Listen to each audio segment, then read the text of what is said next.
सभी श्रोताओं को मेरा नमस्कार। मेरा नाम प्रियंवदा त्रिपाठी और मैं अपने चैनल में आप सभी का स्वागत करती हूं, जिसका नाम है focus to education with Priyamvada.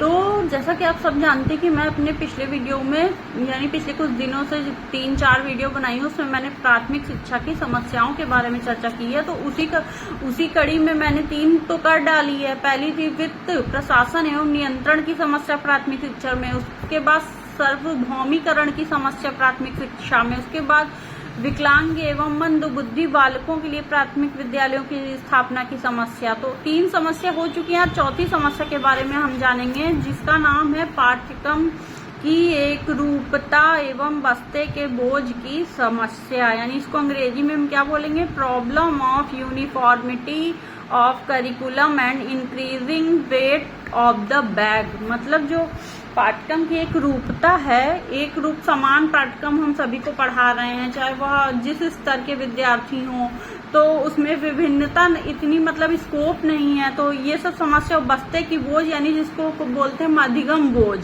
यानी बस्ते का बोझ, लर्निंग की समस्या, करिकुलम बोझ, इसको हम ऐसे समझते हैं। तो सबसे पहले हम इस समस्या का स्वरूप जान लेते हैं कि स्वरूप क्या है, फिर इस समस्या के कारण, तत्पश्चात इस समस्या के समाधान के कुछ पॉइंट मैं आपसे डिस्कस करूंगी। तो चलिए इसको समझना शुरू करते हैं। सर्वप्रथम इस समस्या का स्वरूप।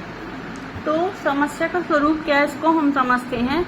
राष्ट्रीय शिक्षा नीति 1968 यानी 1968 की घोषणा के बाद 1975 यानी 1975 में राष्ट्रीय शैक्षिक अनुसंधान एवं प्रशिक्षण परिषद NCERT ने प्रथम 10 वर्षीय शिक्षा की एक आधारभूत पाठचर्या तैयार की और 10 वर्ष तक इसके गुण दोष परखने के बाद 1986 में इसे अंतिम रूप दिया और 1988 में इसका संशोधित रूप प्रकाशित किया। तो जो राष्ट्रीय शिक्षा नीति थी 1968 थी, उसकी जब घोषणा हुई तो उसके बाद 1975 में राष्ट्रीय शैक्षिक अनुसंधान एवं प्रशिक्षण परिषद, जिसको हम NCERT बोलते हैं, राष्ट्रीय जो शैक्षिक अनुसंधान एवं प्रशिक्षण परिषद, यानी जो राष्ट्रीय स्तर पर शैक्षिक अनुसंधान के लिए मदद करता है, सुझाव देता है, और प्रशिक्षण परिषद यानी प्रशिक्षण देता है, ट्रेनिंग देता है, उसकी जो काउंसिलिंग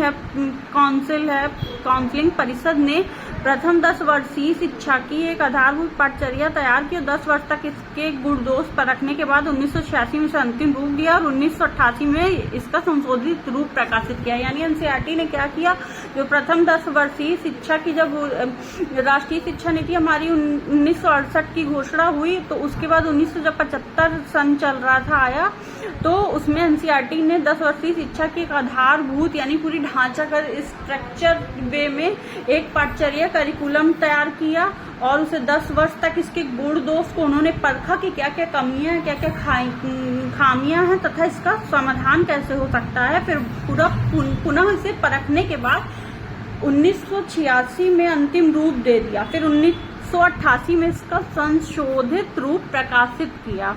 केंद्रीय सरकार ने प्रांतीय सरकारों से इस आधारभूत पाठचर्या के आधार पर अपने अपने प्रांतों में प्रथम 10 वर्षीय पाठचर्या का निर्माण करने की अपेक्षा की, परंतु कुछ ही प्रांतीय सरकारों ने इसका अनुपालन किया। केंद्रीय सरकार यानी जो सेंट्रल गवर्नमेंट है हमारी, उसने स्टेट गवर्नमेंट से प्रांतीय सरकारों से, जो प्रांतीय सरकार थी, इस आधारभूत पाठचर्या, उन्हें बोला कि इस आधारभूत पाठचर्या के आधार पर अपने अपने प्रांतों में 10 वर्षीय पाठचर्या का निर्माण करने की अपेक्षा की, परंतु कुछ ही प्रांतीय सरकारों ने इसका अनुपालन किया। मतलब कुछ ही सरकारें थी जिसने इसको माना, अनुपालन किया।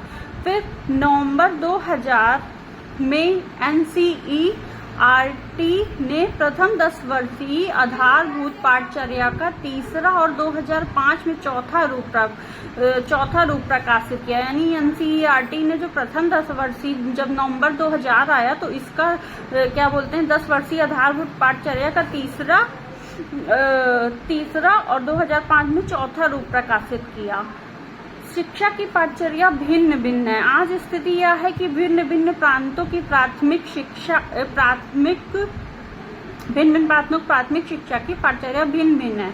कुछ प्रांतों में राष्ट्रीय शैक्षिक अनुसंधान एवं प्रशिक्षण परिषद द्वारा तैयार की गई आधारभूत पाठचर्या चल रही है, प्रारंभ से ही कारणबह अथवा समाज उपयोगी उत्पादन कार्य अथवा कार्य शिक्षा पर बल दिया जा रहा है और उच्च प्राथमिक शिक्षा पर त्रिभाषा सूत्र लागू है। कुछ प्रांतों में इन दोनों बातों को ही ताक पर रख दिया गया है। इतना ही नहीं, अपितु किसी भी प्रांत के सरकारी और गैर सरकारी प्राथमिक विद्यालयों पाठचर्या भिन्न भिन्न और गैर सरकारी प्राथमिक विद्यालयों की पाठचर्या में बहुत भिन्नता, यानी जो एनसीईआरटी ने अपना लाया था मतलब सुझाव लाया था, कानून बनाया, उसको संशोधित रूप में प्रकाशित किया। उसके बाद जब उन्होंने अगले 2005 में दूसरी जब लागू किया तीसरा, और 2000 में उन्होंने दूसरा लागू किया था। तो इस प्रकार से प्रांतीय सरकारों ने इसको ताक पे रख दिया है। कुछ प्रांतीय सरकारें इसके अनुरूप चल रही हैं, लेकिन कुछ प्रांतीय सरकारें जो अभी तक इसका पालन नहीं कर रही हैं, जिसकी वजह से प्राथमिक शिक्षा में एक बहुत बड़ा समस्याओं का गैप है, सुविधाओं का गैप है, समस्या बहुत ज्यादा है। सुझाव हम इसके समझने की कोशिश करेंगे। पहले हम इस समस्या के कारण को समझ ले। समस्या का स्वरूप तो हम जान गए, अब इसका कारण समझते हैं कि किस कारण से है। इस समस्या के अनेक कारण हैं, जिसमें से मैं 5 कारणों को आपसे डिस्कस करूंगी। पहला है प्राथमिक शिक्षा प्रांतीय सरकारों का विषय है और वे अपने अपने क्षेत्र की परिस्थिति और आवश्यकताओं के अनुकूल शिक्षा की व्यवस्था करने के लिए स्वतंत्र हैं।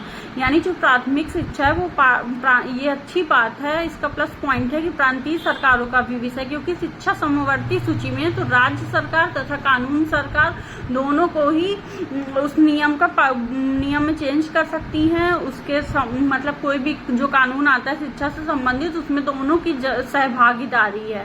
तो अपने अपने क्षेत्र की परिस्थिति और आवश्यकताओं के अनुकूल भौगोलिक आवश्यकताएं हो गई, सामाजिक आवश्यकताएं हो गई, राजनीति, सब अलग अलग स्टेट की, क्योंकि भारत एक विविध संस्कृति का देश है, विविध धर्म है, यहाँ पे विविध समुदाय हैं। तो इस प्रकार से वो प्रांतीय सरकारें अपनी आवश्यकताओं के अनुकूल शिक्षा की व्यवस्था करने के लिए स्वतंत्र है। फिर दूसरा है प्रांतीय सरकारें इस बड़े उत्तरदायित्व को स्वयं निभाने में असमर्थ हैं। प्रांतीय सरकारें जो हैं इस बड़े उत्तरदायित्व को स्वयं निभाने में असमर्थ हैं। वे जन सहयोग ले रही हैं और जन किसी भी पाठचर्या और किन्हीं भी पाठ्य पुस्तकों को चलाने के लिए स्वतंत्र है। फिर तीसरा, अंग्रेजी माध्यम से चलने वाले कुछ प्राथमिक स्कूल तो बिल्कुल अपने अपने तरह की पाठचर्या और पाठ्य पुस्तकें चलाने के लिए स्वतंत्र हैं। यानी जो अंग्रेजी माध्यम से चलने वाले जो प्राथमिक स्कूल हैं वे बिल्कुल अपनी तरह से, जो कॉन्वेंट स्कूल हैं, अपनी पाठचर्या, उनका अलग सिलेबस होता है, पाठ्यक्रम होता है उनके अनुसार, और पाठ्यक्रम होता है और क्या बोलते हैं पाठ्य पुस्तकें चलाने के लिए भी स्वतंत्र हैं कि वो किसका पब्लिकेशन या किस राइटर की बुक वो चला रहे हैं अपने पाठ्यक्रम में। फिर चौथा, कुछ शैक्षिक संगठनों जैसे विद्या भारती की तो अपनी पाठचर्या है और अपनी पाठ्य पुस्तकें हैं। कुछ शैक्षिक संगठन है जैसे विद्या भारती हो गई कि तो अपनी ही पाठचर्या, अपना ही पाठ्य पुस्तकें हैं। फिर पांचवा, प्राथमिक स्तर पर बस्ते के बोझ बढ़ने के कारण है ज्ञान का विस्फोट होना। उच्च प्राथमिक स्तर पर 3 भाषाओं का अध्ययन, उच्च प्राथमिक स्तर में हम जा रहे हैं तो 3 भाषाओं का अध्ययन, यानी अंग्रेजी हो गई, हिंदी हो गई तथा संस्कृत, और नए नए पाठ्यक्रम जैसे पर्यावरण शिक्षा को जोड़ना, तो ये इसकी समस्या के कारण है। इस समस्या का समाधान हम समझते हैं। यूं तो इस समस्या के समाधान पर बहुत पहले से विचार किया जा रहा है, परंतु सरकार ने इस क्षेत्र में पहला कदम 1992 में उठाया। उसने श्री यशपाल जी की अध्यक्षता में एक समिति का गठन किया। समिति ने अपनी रिपोर्ट 1993 में प्रस्तुत की। इसमें बस्ते के बोझ को कम करने के लिए सुझाव दिए गए हैं। वे प्राथमिकता तो अर्थहीन है। दूसरे कुछ सुझाव ऐसे हैं जिनसे बस्ते का बोझ कम होने की बजाय बढ़ सकता है। अतः सरकार ने इस समिति के सुझावों की समीक्षा हेतु श्री YN चतुर्वेदी की अध्यक्षता में एक दल का गठन किया। इस दल ने बस्ते के बोझ को कम करने के लिए पाठ्यक्रम को कम करने के साथ प्राथमिक स्तर में प्रवेश की आयु बढ़ाने, विद्यालयों के कार्य दिवस बढ़ाने और पाठ्य पुस्तकों में सुधार करने पर बल दिया। साथ ही सतत एवं व्यापक मूल्यांकन का सुझाव दिया। हमारी दृष्टि से ये सुझाव भी उपयुक्त नहीं है। जो राइटर हैं, जो बुक के राइटर हैं, वो उनकी दृष्टि से। फिर वर्तमान में इस समस्या ने इतना विकराल रूप धारण कर लिया है कि इसका समाधान सरलता से नहीं किया जा सकता। कुछ कठोर कदम उठाने आवश्यक है हमारी दृष्टि से। जैसा कि हम जान सकते हैं कि 4-5 पॉइंट इसमें भी मैं डिस्कस करूंगी कि इस समस्या के समाधान के समाधान के क्या उपाय हैं। पहला पॉइंट है, सर्वप्रथम तो प्रांतीय सरकारों को केंद्रीय शिक्षा नीति का अनुपालन करने के लिए बाध्य किया जाए। उस स्थिति में उन्हें आर्थिक सहायता दी जाए। सर्वप्रथम क्या है, प्रांतीय जो सरकारें, स्टेट गवर्नमेंट हैं, उनकी केंद्रीय शिक्षा नीति का अनुपालन करने के लिए बाध्य किया जाए कि उनको केंद्रीय शिक्षा नीति उसका अनुपालन करना ही करना है। इस स्थिति में उन्हें आर्थिक सहायता भी दी जाए। फिर दूसरा है, सभी प्रांतों में एनसीईआरटी द्वारा प्रस्तावित आधारभूत पाठचर्या लागू की जाए। यह तभी संभव है जब उसमें आवश्यक संशोधन किए जाएं।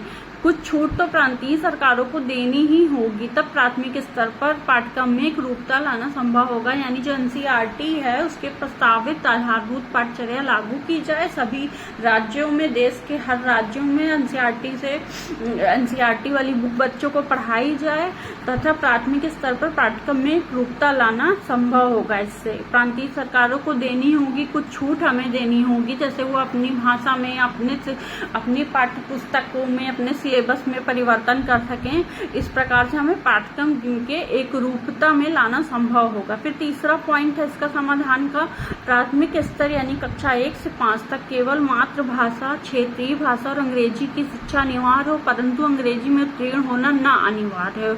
यानी जो उसकी मातृभाषा, क्षेत्रीय भाषा जो बच्चा समझता है, जानता है, बोलता है, इस प्रकार से कक्षा 6 से 8 तक किसी भाषा के रूप में संस्कृत, उर्दू, अन्य भाषा अनिवार्य हो, परंतु इसमें भी उत्तीर्ण होना अनिवार्य न हो। मतलब अंग्रेजी भाषा अगर अनिवार्य हो लेकिन उसमें उत्तीर्ण होना अनिवार्य न हो।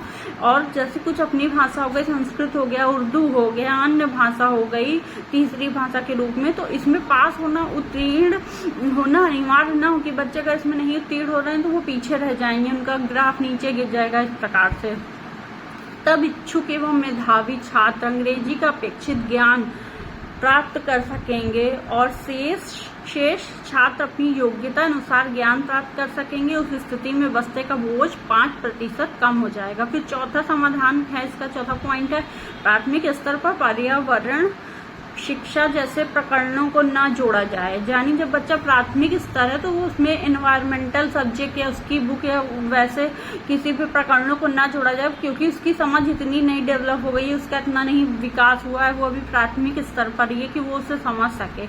उच्च प्राथमिक स्तर पर विज्ञान एवं सामाजिक विज्ञान के पाठ्यक्रमों को कम किया जाए। यानी उच्च प्राथमिक स्तर जो है 6 से 8 तक है, उसमें विज्ञान एवं सामाजिक विज्ञान के पाठ्यक्रमों को कम कर दिया जाए। यानी जिससे अधिगम बोझ कम हो और बच्चे ज्यादा से ज्यादा रुचि लेके पढ़ें, जॉयफुल लर्निंग हो उनके लिए। इससे बस्ते का बोझ लगभग 15% कम हो जाएगा। फिर पांचवा है, प्राथमिक स्तर पर हस्त कौशल की शिक्षा की व्यवस्था के परिणाम हम देख चुके हैं, अतः उस पुराने सफल प्रयोग को नए नाम, कार्यानुभव अथवा समाज उपयोगी उत्पादन कार्य अथवा कार्य शिक्षा से शुरू करने का कोई औचित्य नहीं है।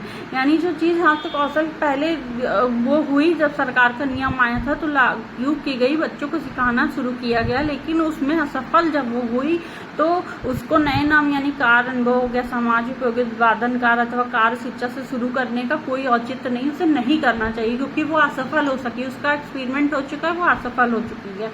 तब कार्य का भार 5% और कम हो जाएगा।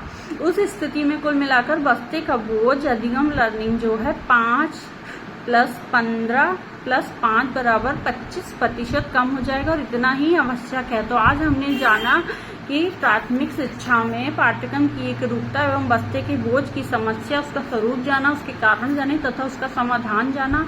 तो आशा करती हूँ आपको ये मेरा वीडियो उपयोगी लगा होगा, हेल्पफुल होगा। आप अगर बीए में हैं, एमए में हैं, बीएड कर रहे हैं, एमएड कर रहे हैं तो भी आपके लिए ये जानना आवश्यक है। आपके परीक्षाओं में केवीएस परीक्षा हो गई, एनवीएस हो गई, TGT, PGT, TET, super TET हो गई, तो बहुविकल्पित आपके क्वेश्चन आ जाते हैं। तो इससे आपको ये हेल्पफुल होगा। अगर आपकी परीक्षाओं में आपको ये अच्छा लगा वो वीडियो तो मेरे वीडियो को लाइक शेयर कमेंट सब्सक्राइब कीजिए, बेल आइकन को प्रेस कर दीजिए ताकि मेरी आने वाली वीडियो की नोटिफिकेशन आप तक पहुंचती रहे। मैं अपने नेक्स्ट वीडियो में नेक्स्ट टॉपिक के बारे में चर्चा करूंगी। तब तक के लिए आप सभी को मेरा धन्यवाद एवं नमस्कार।